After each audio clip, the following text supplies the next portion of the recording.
Como todos sabemos, este año los incendios forestales han empezado mucho antes del verano. Acabamos de vivir el mes de abril más seco y caluroso desde que hay registros. Y afrontamos hace meses una sequía extrema que ha obligado a adelantar la campaña contra incendios. Ya somos el país europeo con más hectáreas quemadas en lo que va de año. Y si 2022 cerró con cifras alarmantes, triplicando la superficie afectada del año anterior, este verano podría ser similar. Está claro que los incendios forestales han dejado de ser de temporada y aunque la mayoría sean causados por accidentes, negligencias o intencionados, detrás de ellos, de sus proporciones y su comportamiento cada vez más difícil de controlar, se esconden otros muchos factores.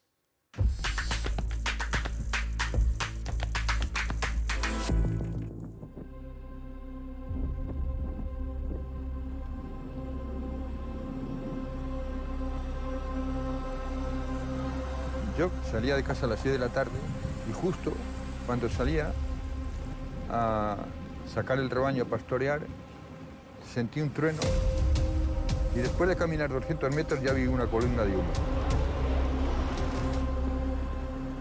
Venía viento del este y lo llevaba hacia el oeste, pero a los 20 o 25 minutos cambia el viento, viene del oeste en vez de venir del este, y se abalanza sobre nosotros con un frente más o menos de 20 kilómetros, sin piedad, destruyendo todo lo que llevaba a su paso.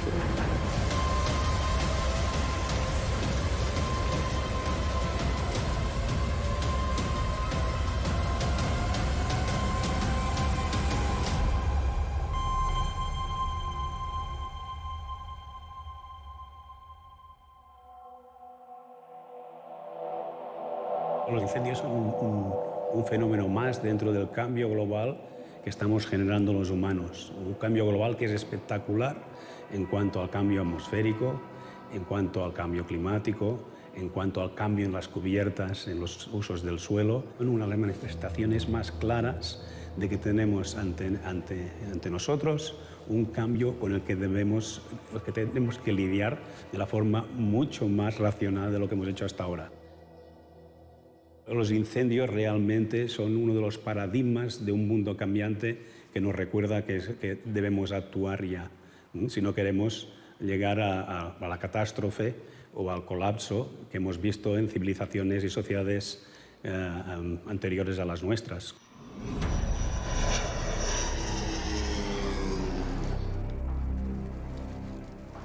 En un mundo globalizado, los incendios se extienden por todas partes. En América del Norte o Australia llevan tiempo ya enfrentándose a megaincendios, fuegos de grandes proporciones que arrasan a su paso rápidamente miles de hectáreas. Se anuncian como los incendios de sexta generación. Son independientes, rápidos, audaces y no encuentran límites.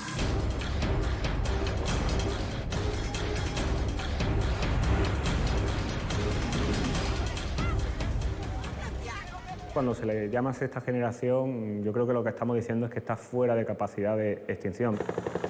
Son incendios muy grandes que las condiciones meteorológicas crean su propio ambiente de fuego, que le decimos, ¿no? El pirocúmulo, la columna de humo que se genera alrededor de esa cabeza del incendio que hace imposible cualquier trabajo. ¡Agua! Son incendios que queman grandes extensiones de vegetación de combustible en muy poco tiempo. Incendios muy explosivos, un comportamiento muy explosivo. Generan pirocúmulos y en muchos casos generan sus propias condiciones meteorológicas y simplemente los medios de extinción vamos detrás del fuego, vamos detrás de él y vamos a atender principalmente allá donde pueda afectar a personas y a bienes, pueblos, viviendas, propiedades, infraestructuras. Son incendios complicados, son incendios que al final van a parar cuando quieran.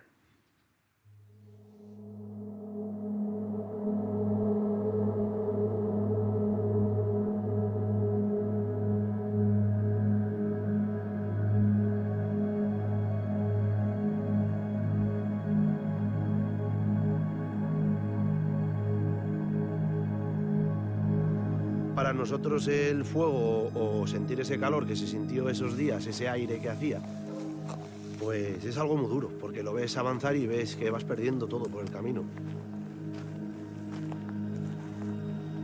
Es algo duro.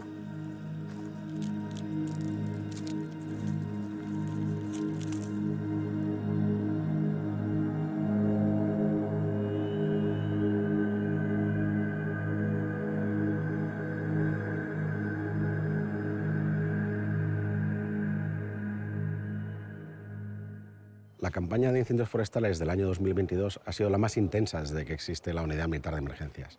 Esto significa que son incendios de grandes proporciones, incendios en los que normalmente hace falta unos recursos extraordinarios para poder controlarlos, incendios en los que incluso en ocasiones están fuera de capacidad de extinción o necesitan unas técnicas especiales, como puede ser el uso técnico del fuego o hacer la defensa de interfaz forestal urbano que llamamos, es decir, que pueden afectar a núcleos urbanos, incluso a la seguridad de los ciudadanos. El verano del 2022 fue el peor en incendios forestales en España de los últimos 15 años. Un verano difícil de olvidar en algunos lugares de la península. Fechas especialmente aciagas para las tierras y gentes de muchos pueblos de Zamora. Entre el 15 de junio y el 31 de agosto, tan solo en esta provincia ardieron más de 60.000 hectáreas. Además, el fuego se llevó la vida de 4 personas. Casi 50 pueblos fueron desalojados. Como en una carrera de relevos, los fuegos avanzaban sin apenas pausa, a veces entre los pueblos vacíos. Incendios, en algunos casos fuera de control.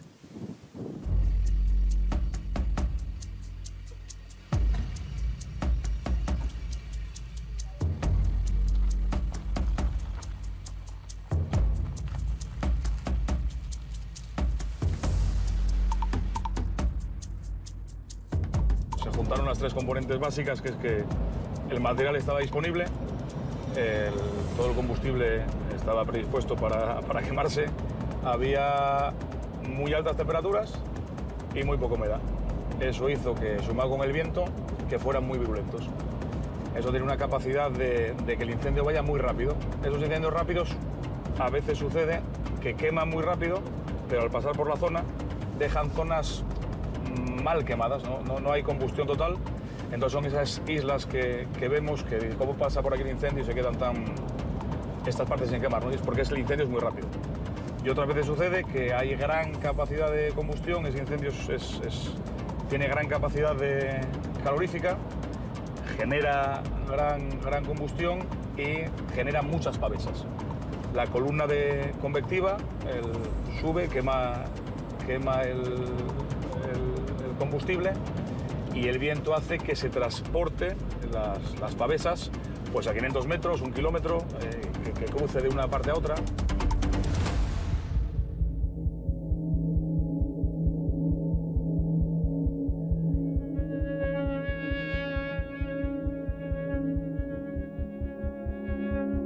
Nosotros teníamos un rebaño de en torno a 500 madres,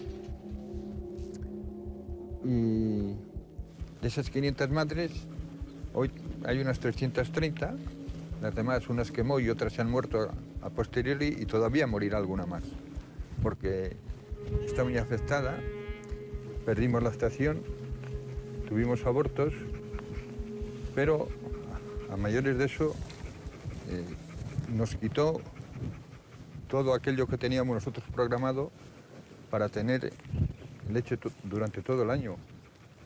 Porque si no tenemos leche, no tenemos queso. Si no tenemos queso, no tenemos ventas. Si no tenemos ventas, pues no hay dinero, ¿no? Y la vida continúa y los gastos continúan también. Y en cuanto al pueblo, se vieron afectados algunos vecinos por inmuebles, pero el mayor desastre en cuanto al pueblo fue en que no quedó ni un centímetro por quemar. Quemaron miles y miles de encinas. O sea, ha sido un desastre.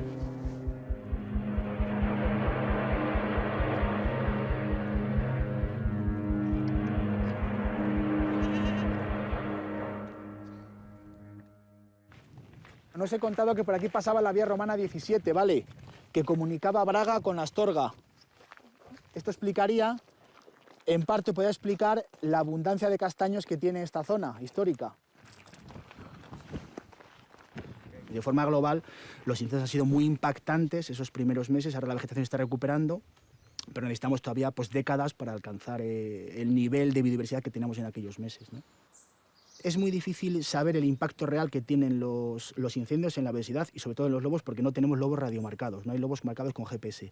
Pero evidentemente si revisas las zonas tradicionales de cría, te das cuenta de la magnitud que tiene el incendio a nivel superficial, lo que ha quemado a nivel superficial, zonas de cría tradicionales donde estaban los lobos que iban a parir o a punto de parir que habían parido, te das cuenta de que prácticamente es imposible que hayan salvado en algunos grupos, 50 kilos o más incluso, ¿no? Entonces, fijaros que aunque el mastín es más grande que el lobo, ¿vale? Es a lo mejor un 20% más grande el cráneo, ¿vale?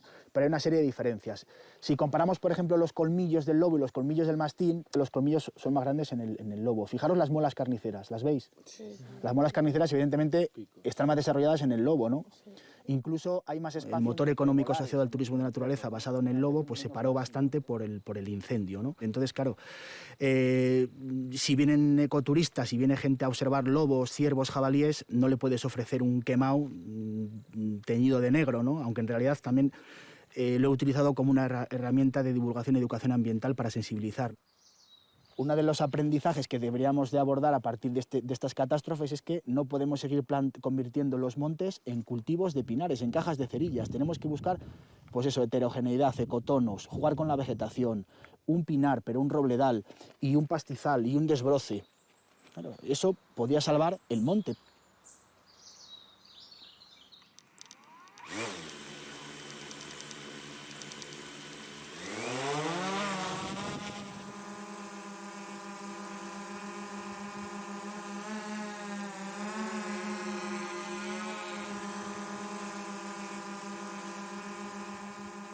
Las nuevas tecnologías son vitales para luchar contra los incendios forestales. Nos dan mayor capacidad, sobre todo, de analizar cuál está siendo el comportamiento y la evolución del incendio y crear unos modelos de por dónde puede avanzar con mayor probabilidad. Hoy en día también tenemos el uso tanto de tecnologías ópticas como son las infrarrojas que a bordo de los drones nos pueden ayudar a detectar esos puntos calientes que aunque un incendio ya no presente llama o pueda parecer que está extinguido, pues aún hay puntos calientes que hay que refrescar y especialmente por la noche pues nos ayudan mucho a hacerles frente. Ahora es mucho más rápido. Nosotros podemos emitir en directo, es decir, a mí me pueden destacar a un punto y yo, de una manera autónoma e independiente, puedo hacer una emisión en directo que van a ver el jefe de la emergencia, el jefe de operaciones de la UME, en tiempo real. O sea, yo puedo hacer una emisión en tiempo real desde cualquier punto de la emergencia.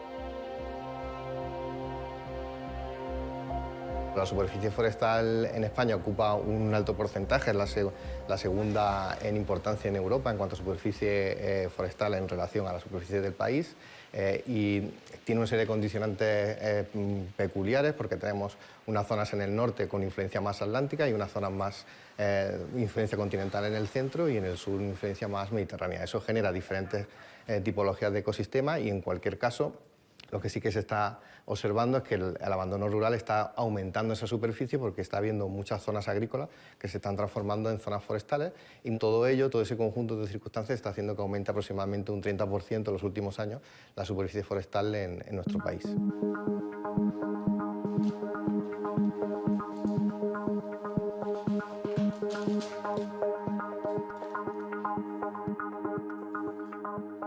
Nosotros trabajamos tanto en la caracterización de los combustibles para saber cuáles son más inflamables, menos inflamables, las estructuras más o menos combustibles, y también el uso del fuego, es decir, el fuego prescrito para, suprimiendo vegetación, tener menos cantidad de combustible y por tanto que cuando haya un fuego tenga una propagación menos intensa, y también pues, para dar oportunidades a los equipos de extinción de intervenir y ser también ellos más eficaces y tener un trabajo más seguro.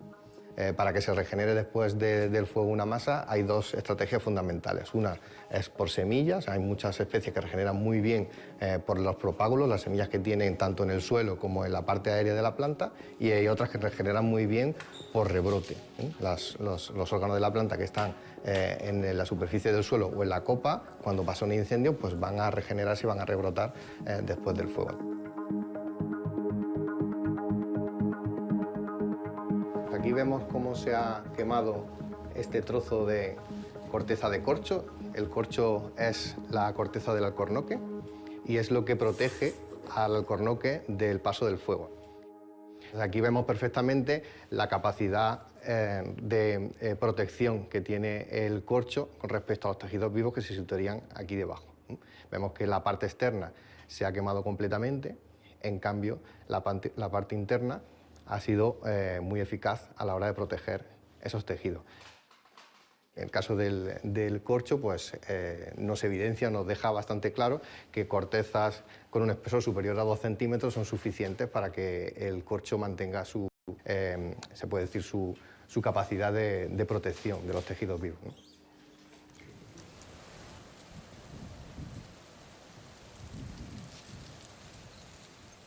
Este es un alcornoque que se salvó del incendio gracias a la capa de carchizo que tenía todavía, que no se había descorchado nunca.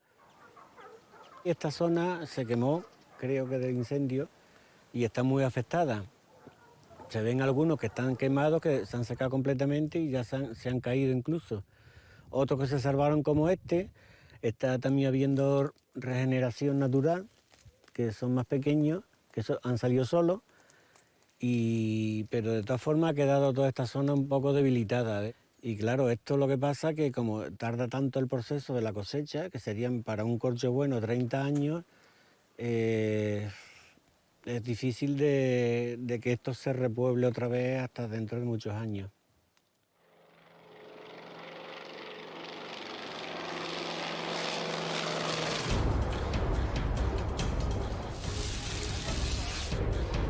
Una tarde del verano de 2004, el fuego empezó a arder cerca de minas de Río Tinto, en Huelva. En las horas siguientes se extendió por 13 municipios de Huelva y Sevilla. En casi 10 días quemó más de 34.000 hectáreas y arrasó también las vidas de 2 personas. Hasta el verano de 2022 era el fuego que más hectáreas había quemado en lo que iba de siglo. Berrocal fue uno de los pueblos más afectados.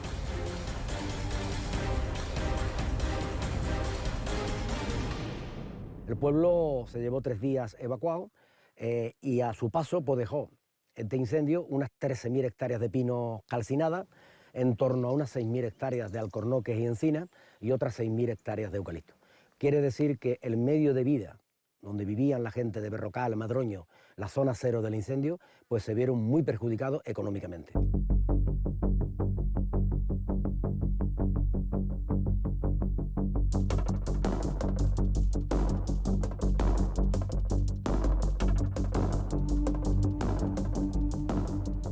Berrocal tenía 2 economías, digamos.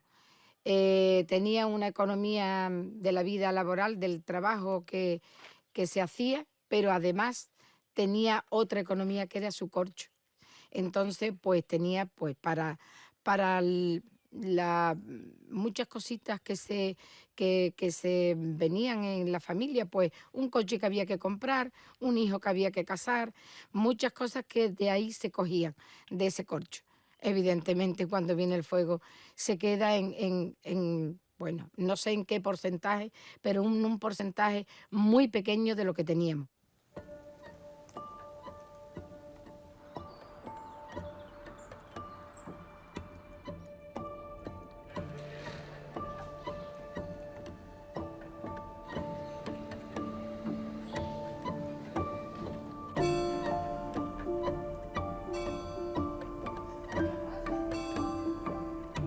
Berrocal desde entonces hay un antes y un después de esos 18 años. La gente aquí estábamos acostumbrada a un medio de vida diferente. El fuego vino y lo arrasó. Fue unos días trágicos, unos días donde todos los sentimientos se pusieron a flote, donde sufrimos lo insufrible y donde Berrocal tiene desde entonces otra manera de ver la vida y de vivir, obligatoriamente, desde luego, por este incendio.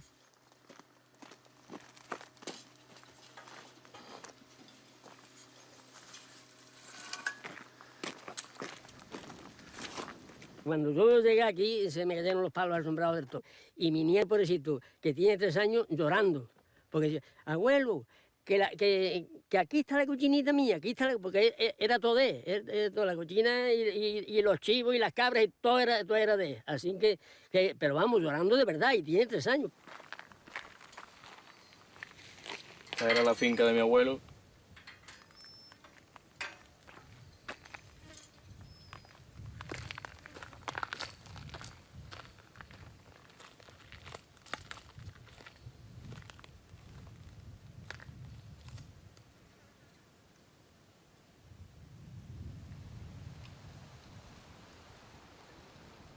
Yo tenía 3 años cuando ocurrió todo esto y tengo pocos recuerdos. Recuerdo la evacuación de las personas del pueblo y también después, pues cuando ya volvimos al pueblo, recuerdo a mi abuelo pues contándome que me daba muchas penas pues, los animales que teníamos aquí, la vegetación, que ellos habían visto esto verde y claro, cuando tú llegas aquí encuentras todo esto calcinado, negro, pues impactaba un poco y tenían que entender cómo explicarte eso para que un niño de 3 años asimilara lo que había ocurrido.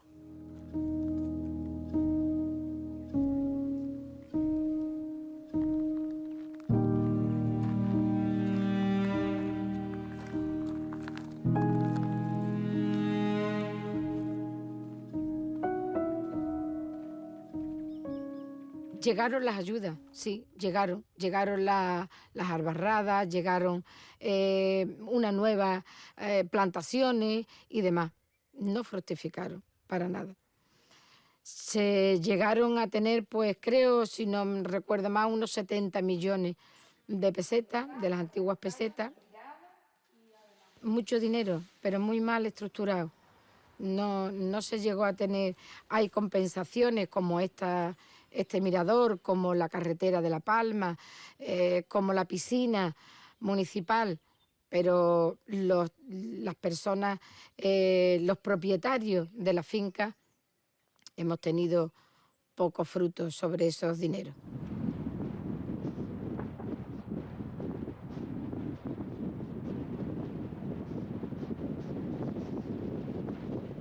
Había en algunos sitios alcornoque, había encina, las jaras se recuperaron ya, bueno, había jaras que tenían hasta 2 y 3 metros de altura. Esto estaba cubierto completamente de jaras y de madroño. Mira, aquí puedes comprobar, ves, estos son pinos sembrados de hace 2 años, mira cómo están, y aquí se van a hacer dentro de 10 años y un pinar.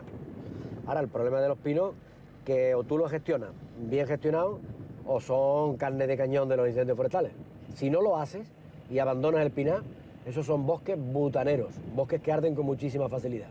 Por lo tanto, los pinos hay que sembrarlos y hay que hacer el aprovechamiento y una buena gestión.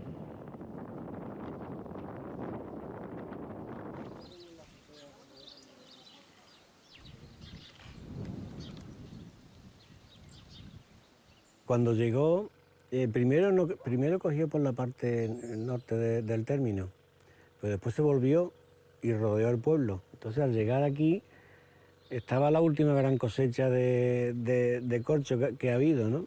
Que eran de 370.000 kilos aproximadamente, era la media. Y ahora estamos en torno a 40, 46, no nos movemos de ahí. Y ese día la verdad es que se empleó el Infoca, se empleó a fondo porque no dejaron de venir avionetas, vamos, que se puso el corcho rojo y todo, del agua esa que echan pero se salvó la cosecha, vamos, era una islita aquí sin quemar, a todos los alrededores estaban quemados. Y esto se quedó aquí como una isla con el corcho, menos mal.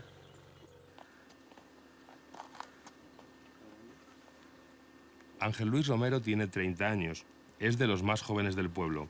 Había vuelto a Berrocal muy poco antes del incendio. De entre las cenizas del fuego, ha sacado, apoyado por su novia, un proyecto para concienciar a los escolares contra los incendios. La gente pues se educa con esos valores de mirar por el bosque, de tener muchísimo cuidado con el fuego y de saber que el fuego es un instrumento, pero un instrumento que se te puede volver en contra y puede acabar con todo. Curiosamente yo llevaba antes del incendio aquí 2 o 3 meses, ¿no? Y ahora pues siento casi como la necesidad de que mi sitio está aquí, ¿no? Pero no sé qué perspectivas hay ahora aquí para vivir en el pueblo. Pues aquí después de casi 20 años, aquí este sigue siendo nuestro sitio, pero quizás un sitio un poco diferente al que os asomasteis hace ya tanto tiempo. Es decir, os hablé en aquel momento de un proyecto de educación ambiental para colegios que se llevó a cabo. Tuvimos como 2 cursos, casi 2 cursos yendo a colegios. La verdad que fue bonito. Después se fue apagando todo. Y el proyecto pues pasó como casi con todo, o sea, se apagó. En Berrocal lo que pasa es que el fuego afectó tanto económicamente, socialmente y ambientalmente sobre todo, ¿no? Pero que todavía, aun pasados los 18 años, casi 20, pues todavía tiene su huella esa pérdida que hubo en el pueblo.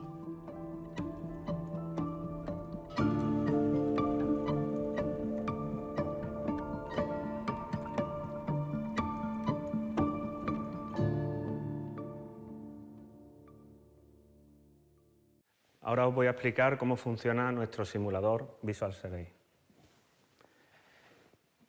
En primer lugar, como todo simulador, pues necesitamos un territorio. Aquí tenemos un territorio tipo, en este caso la Sierra de Córdoba. Nuestro simulador es un simulador de comportamiento del fuego.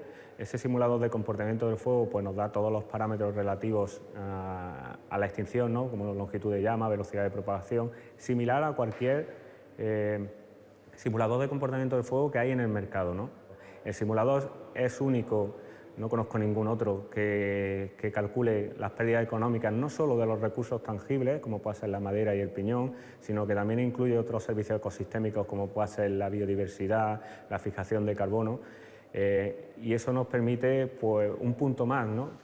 Estamos trabajando en 3 proyectos europeos en donde se nos pide eso, que seamos capaces de ponerle precio lo que puede costar un incendio en un territorio dado para que nos valga para la prevención.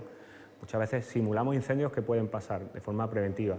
Vuelvo a resaltar esto, no significa que siempre estemos calculando lo que ha pasado, ¿no? El posfuego, sino que nos vale también como herramienta preventiva de anticiparnos al fuego y saber lo que puede pasar en un territorio.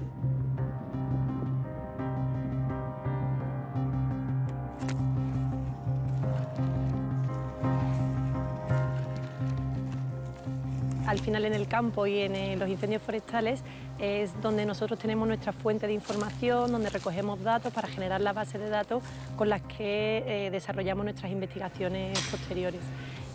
La realidad es que los incendios forestales son medios muy complejos, son medios hostiles en los que recoger información es bastante complicado. Entonces, al final, tenemos que recurrir a otras alternativas, otras oportunidades que nos brinda el campo y otras actuaciones, como son las que más prescritas, las que más experimentales.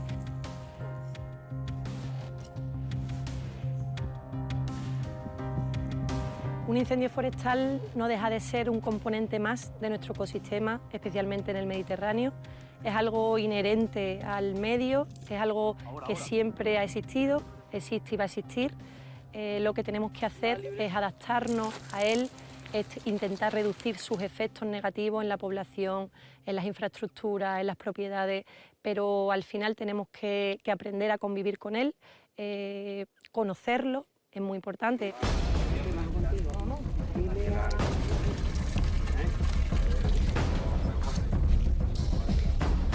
El pináster continúa durante toda la parte de ahí, pues se establecerá todas las comunicaciones y todo.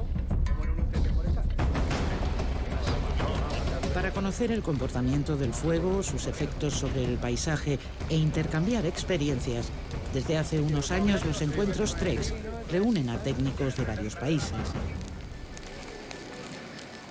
El bosque arde esos días, pero de forma controlada, en parcelas, en quemas prescritas. El fuego se convierte así en una eficaz herramienta para evitar incendios forestales y gestionar el territorio. I think even though it's raining and the fire's not burning so well, there's still good exchange of information. The crews are able to get out here and do the briefings, try different firing techniques, and learn about the use of good fire.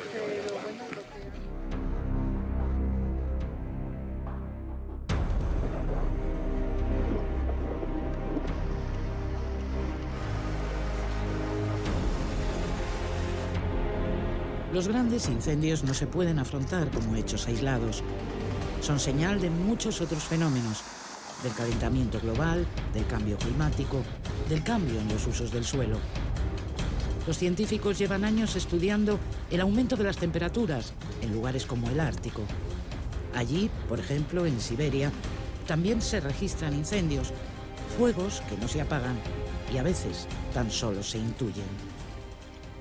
Estamos ante un fenómeno que realmente hay que considerar de forma importante. Los incendios, que no solo son los incendios en la península ibérica, que cada vez tenemos más presentes aquí, pero en todo el Mediterráneo, en las zonas mediterráneas del mundo, en Australia, pero incluso en zonas que no nos fijamos y en general la población humana no se fija, pero que tienen también una trascendencia enorme, como por ejemplo las zonas del Ártico, las que están por encima del círculo polar ártico, que nadie, por ejemplo en Siberia, deshabitadas, estamos viendo que hay incendios en los últimos años que son 6 y 7 veces más extensos en tiempo y en área quemada. Y básicamente son los fenómenos mismos que tenemos aquí, que son los que provocan este aumento de incendios catastróficos. O sea que es un cóctel que genera estos incendios como los que estamos viendo en el 2019, el 2020, en que se quemaron tan solo en esta zona 3 millones de hectáreas. Y 3 millones de hectáreas que representan 300 millones de toneladas de dióxido de carbono. Y por lo tanto una retroalimentación muy considerable en el calentamiento.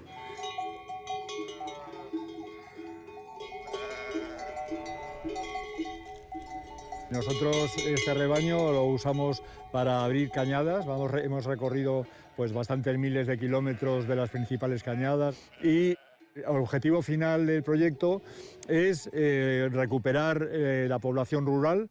España ha perdido 10 millones de cabezas de ovejas desde principios de siglo y esos son 20.000 familias que han abandonado el campo.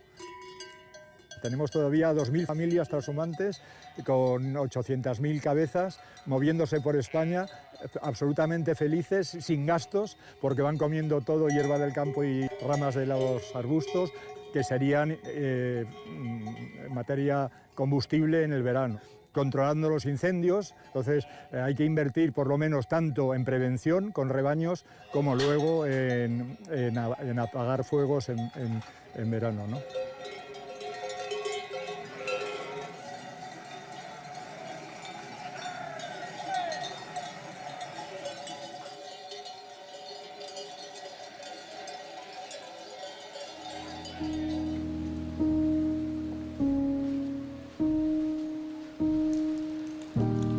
Las tierras altas de Soria son tierras de trashumantes, ganados y pastores que conformaron los modos de vida durante siglos.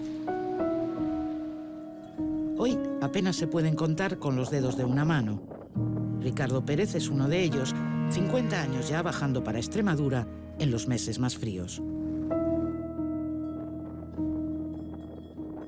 ¿Y en todos esos años has vivido incendios en tierras altas? Incendios, pues toquemos madera, pero vamos, aquí en la zona de Soria no ha habido grandes incendios, no.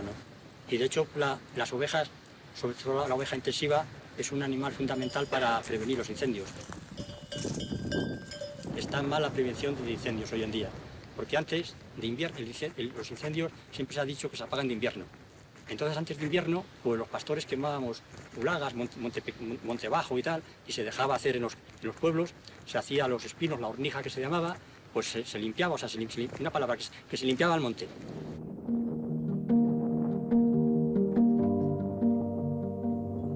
Si el ganado trashumante es historia de las tierras altas, más al oeste, la comarca de Pinares, hace honor a su nombre. Sus planes de ordenación forestal y la identificación de los pueblos con sus bosques hace que los incendios voraces lo tengan aquí más difícil.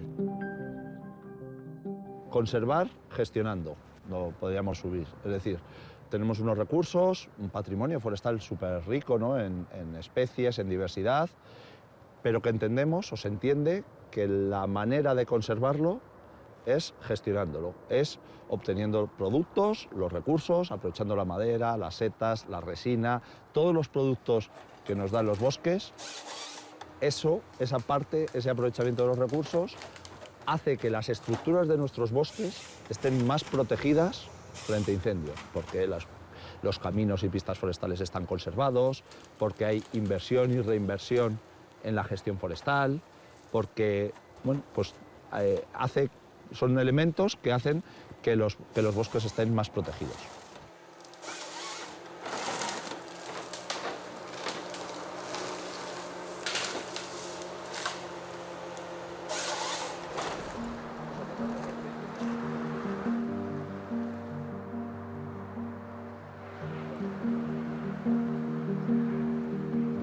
Dentro de este caso del modelo de gestión de Soria y de sus recursos forestales, los pueblos son propietarios de una parte importante de la superficie forestal.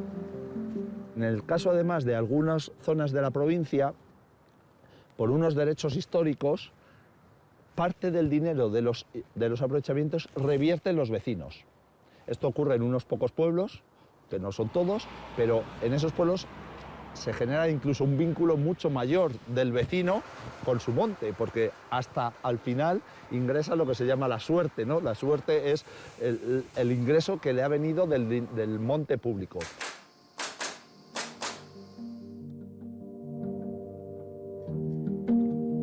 El pinar es algo que para la gente de la zona significa todo, porque nuestra vida siempre ha estado muy ligada al pinar. Nuestros antepasados han estado ligados al pinar de una forma u otra. Unos eran carreteros, otros cortaban madera. Entonces siempre de una forma u otra hemos estado todos ligados al pinar. Y es una cosa que se cuida mucho porque lo sentimos como nuestro y lo vivimos como si fuera nuestro desde que hemos nacido.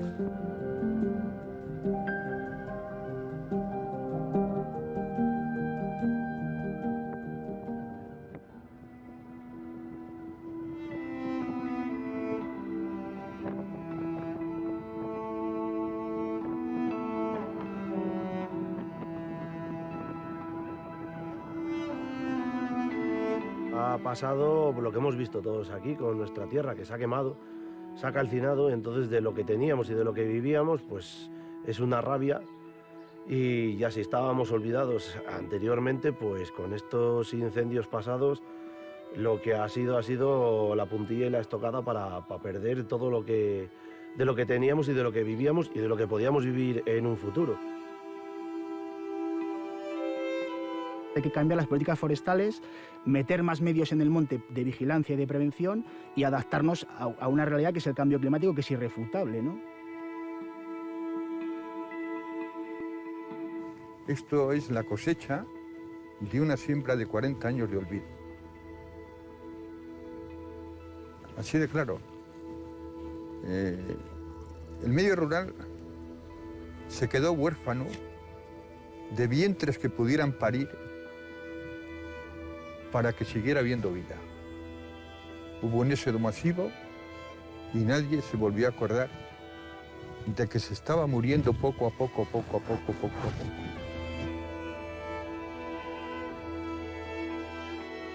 Tenemos grandes incendios, que es lo que nos estamos encontrando estos últimos años, todos los veranos.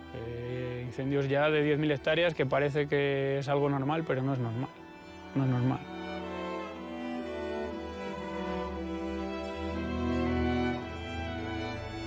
Estamos pendientes a que veamos un hilo negro en el horizonte y nos mata de miedo y de pena, porque se fueron muchas cosas con el incendio.